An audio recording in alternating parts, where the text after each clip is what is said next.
देवरानी निर्मला के नए घर को देखकर जेठानी मीनाक्षी की आंखों से टप टप आंसू बह पड़े, मगर उसने तुरंत अपने आंसुओं को छुपाते हुए कहा, निर्मला बहुत अच्छा काम करवाया है घर में, तुम्हारा घर बहुत प्यारा है और कम से कम तुम इस घर को अपने सपनों का घर तो कह ही सकती हो।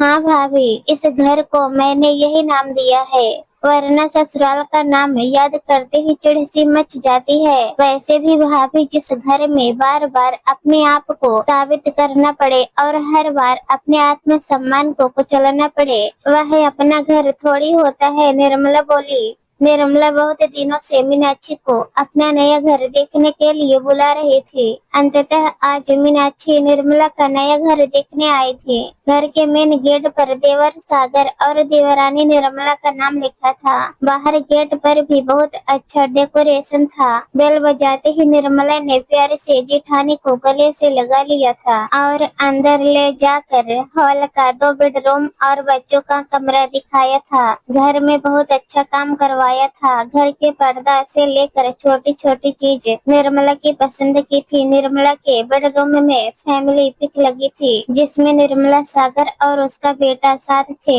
निर्मला मीनाक्षी को अपना घर दिखाते हुए बोली, भाभी, यह है मेरे सपनों का आशियाना।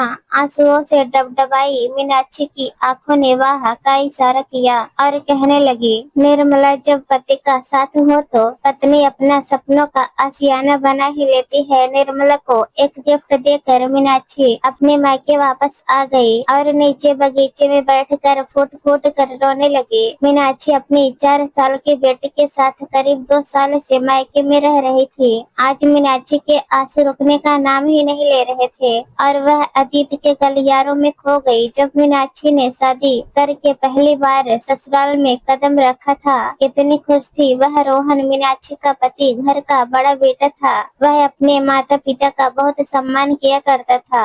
उसने मीनाक्षी से पहली रात ही कह दिया था, मीनाक्षी, मेरे लिए मेरे माता पिता सर्वोपरि हैं, उन्हें कभी शिकायत का मौका मत देना। मीनाक्षी ने भी मुस्कुराकर सहमति जताई थी। थोड़े ही दिन में मीनाक्षी को समझ आ गया कि सास ससुर की नजर में मीनाक्षी का कोई मूल्य नहीं है। उसे सिर्फ घर की जिम्मेदारियां संभालने के लिए और एक संस्कारी बहू बनाकर सास ससुर की सेवा के लिए लाया गया है। घर के कोई भी निर्णयों में उसे शामिल नहीं किया जाता था। यहाँ तक कि दोनों टाइम की सब्जी भी सास ससुर के पसंद की ही बनती। बाजार से जो भी सास पंकज जी कहती वही आता। अपनी जरूरतों का सामान भी मीनाक्षी नहीं ला पाती। कुछ चाहिए होता तो पहले सास पंकजा जी से इजाजत मांगनी पड़ती, उसमें भी वे 4 बातें ही सुना देती। छोटे से छोटे निर्णय भी मीनाक्षी को लेने का अधिकार नहीं था। मीनाक्षी रोहन से कुछ कहती तो रोहन कह देता, इस घर में माँ पापा का ही आदेश चलता है और अगर वे गलत भी होंगे तो भी मैं उनका विरोध नहीं करूँगा।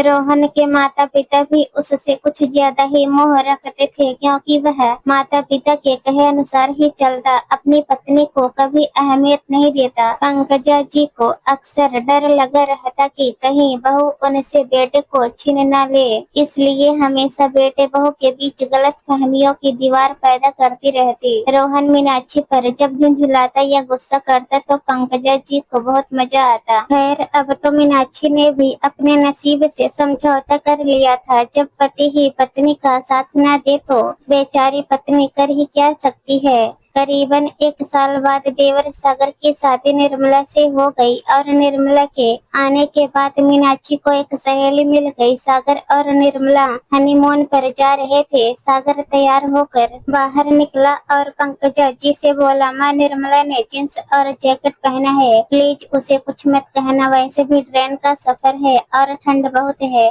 पंकजा जी बोली, हमारे घर की बहुएं जींस नहीं पहनती। सागर, माँ, मैंने आपसे पहले भी कहा है, खाने पीने, उठने बैठने और पहनने में रोक टोक मत लगाया करो। आपने भाभी के साथ जैसा व्यवहार किया वैसा निर्मला के साथ नहीं चलेगा। मैं उसके साथ शांति से जिंदगी बिताना चाहता हूँ। पंकजा जी बोली, तुम्हारे पिताजी गुस्सा करेंगे, कह देती हूँ। सागर बोला, पिताजी को भड़काती आप है माँ, वरना पुरुषों को कभी लेना देना नहीं होता इन सब चीजों से। मैंने निर्मला से कहा है कि वह आप लोगों का पूरा मान सम्मान करेगी, मगर यदि आपने उसे बात बात पर नीचा दिखाया या उल्टा सीधा बोला तो फिर मत कहना बेटा बहू का पक्ष ले रहा है, जोरू का गुलाम हो गया है। आप लोग उसे अपना मानेंगे तभी वह आप लोगों को अपना मान पाएगी। देवर जी की बातें सुन मीनाक्षी के आंसू छलछला गए और रुकने का नाम ही नहीं ले रहे थे। मीनाक्षी को वह समय याद आ गया जब वह शादी के बाद पहली बार रोहन के साथ घूमने जा रही थी। उसने लेगीज और कुर्ती पहनी थी, ऊपर से साल भी ओढ़ रखी थी, मगर पंकजा जी बोली यह क्या है बहू,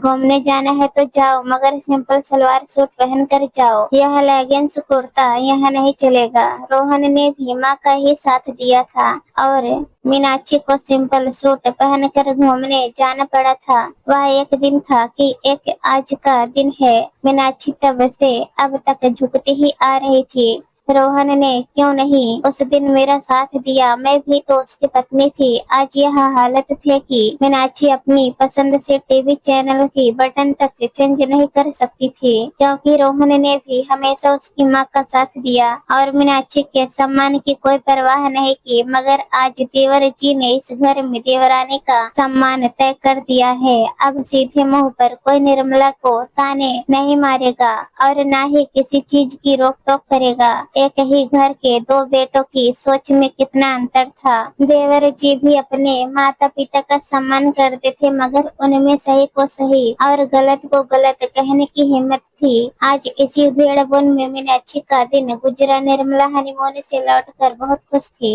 उसने अपनी नौकरी वापस ज्वाइन कर ली थी। अब वह रोज आधुनिक कपड़े पहनती और अपनी इच्छा से बाहर आती जाती। जब मीनाक्षी ने भी आधुनिक ड्रेसेस पहनने की बात की तो रोहन ने साफ इनकार कर दिया और बोला मैं मेरे भाई जैसा जोरू का गुलाम नहीं बन सकता। मीनाक्षी बोली अपनी पत्नी का सम्मान करना जोरू का गुलाम नहीं कहलाता रोहन। तो रोहन ने उसे एक जोरदार तमाचा जड़ दिया। मीनाक्षी को कभी कभी निर्मला से ईर्ष्या हो जाती, क्योंकि उसे तो कभी वह सब नहीं सहन करना पड़ता था जो उसे सहन करना पड़ा। मगर फिर सोचती किस्मत वाली है निर्मला जो उसे ऐसा पति मिला। कुछ महीनों बाद मीनाक्षी और निर्मला दोनों माँ बनने वाली थी। पंकजा जी ने फिर फरमान सुनाया दोनों बहुएं अपने मायके चली जाए। निर्मला बोले मैं डिलीवरी पर मायके जाकर उनका बोझ नहीं बढ़ाना चाहती, हम यहाँ कुक और मेड रख देंगे ताकि हमें भी आराम मिले और आपको भी। यह सुनते ही सास ससुर बरस पड़े कि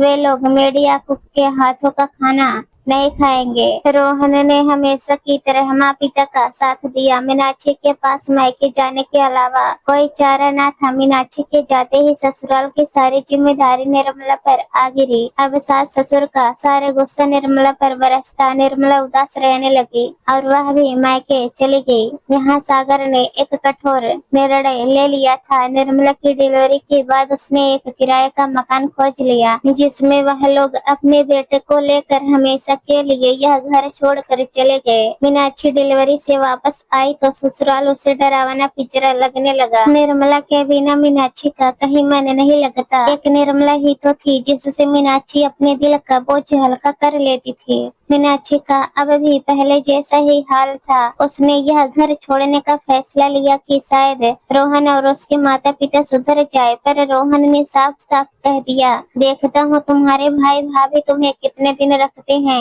आज पूरे 2 साल हो गए थे मीनाक्षी को ससुराल छोड़े। उतने में 4 साल की बेटी नैना की आवाज से मीनाक्षी की तंद्रा टूटी। मम्मा यह देखो मैंने कितनी अच्छी ड्राइंग बनाई है। मीनाक्षी ने ड्राइंग हाथ में ली तो देखा उसने मम्मी पापा और अपनी ड्राइंग बनाई थी, जिस पर लिखा था माय ड्रीम हाउस। मीनाक्षी ने अपनी बेटी को गले से लगा लिया। उतने में पीछे से आवाज आई मीनाक्षी मुझे माफ कर दो, मुझे तुम्हारी अहमियत समझ में आ गई है। मैंने मम्मी पापा को भी समझा दिया है, अब वे कभी तुम्हें परेशान नहीं करेंगे। रोहन इतना सब बोल गया और उसने तुरंत मीनाक्षी को गले से लगा लिया। मीनाक्षी के आंसू बह निकले और इन आंसुओं में सारा दिल का गुब्बार बह निकला।